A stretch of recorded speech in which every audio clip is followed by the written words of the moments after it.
ভারতে বসবাসকারী পাকিস্তানের নাগরিকদের দ্রুত চিহ্নিত করে তাদের পাকিস্তানে ফেরত পাঠানোর দাবিতে অবস্থান বিক্ষোভে শামিল পুরুলিয়া জেলা বিজেপি নেতাকর্মী থেকে সমর্থকদের।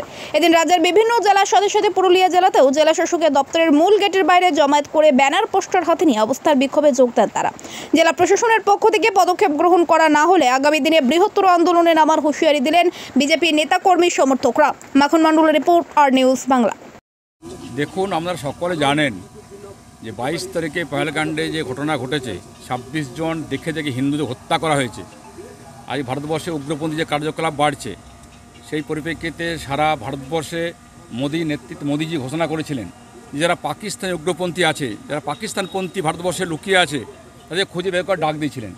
দুর্ভাগ্যে সারা ভারতবর্ষে রাজ্যে রাজ্যে সে কাজ শুরু হয়েছে, কিন্তু বাংলাতে পাকিস্তানে যারা আছেন সেই কাজ শুরু হয়নি। সরকার চেষ্টা করছেন না, তার কোনো ব্যবস্থা গ্রহণ করেননি।